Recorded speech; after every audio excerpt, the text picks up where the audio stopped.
We think it will.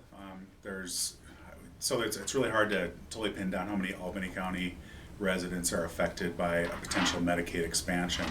But the numbers we've ran are somewhere between 800 and 900 people might be affected by Medicaid expansion. So, and we've really backed into that number by taking the estimate of how many across the state would be eligible, and then comparing that to what the statewide numbers are currently enrolled, and done an analysis that way. So we're somewhere between 800 and 900 is our estimate of the number of people who could be impacted by Medicaid in our county. I think some of the representatives and senators see this as a vote for Obama, and they would never vote for Obama. So I think there's a little bit of that in this as well.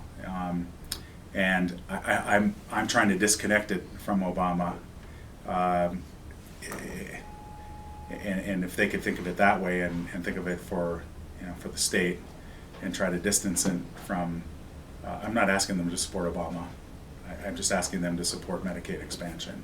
So the thing that I'm also hearing from Cheyenne in terms of the objections to this, it really comes down to that the Fed's pulling the rug out. And one idea that we've floated that I think is a bit, I don't know if the senators and representatives are willing to do this, but they could pass a bill that if DC changes the funding, they could sunset the expansion. And I think that idea is a good idea if they have fear of Washington DC changing the rules. We happen to believe that I wouldn't stake my life on DC not changing rules, but I think there's a good chance that they're gonna keep funding this at that 90% level. So we would like to see them pass something that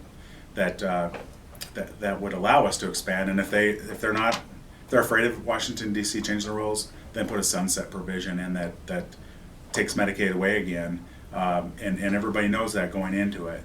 And we think that would be a good idea to counteract that fear of Washington D.C. Yeah, and so there are a lot of additional federal dollars that can come in, and I think that's the other part of this debate that's happening in Cheyenne. There's a lot of the legislators are very sensitive to what's happening with the ACA. Some people call it Obamacare, just to kind of give you the both names that you might hear out there. But there's fear that the federal government will basically turn around their commitment or fall through on their commitment. Therefore, the state of Wyoming has expanded Medicaid. The fear is the feds in the future will then say, well, we're not going to fund this at 90%. We're going to drop it to 50%. Therefore, shifting all of that responsibility to the states. That's a fear that a lot of people in Wyoming have, and I guess I can't refute that. I don't know. Who knows if that's going to happen? But I would say that how many federal programs do we receive money on, and highway funds? We get lots of highway funds. Do we have the same fear for highway funds? There's education funds that come to Wyoming. So have we said no to those dollars?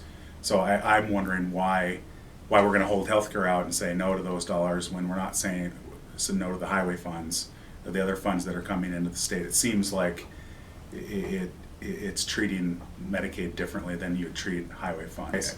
It's a tough position to be in to let's say lobby for an expansion, because I understand that the senators and the representatives have a job to do, and it is to represent the state and their constituents. But I happen to believe that this would be the right thing for Wyoming residents, and I think it just would be the ethical thing to do.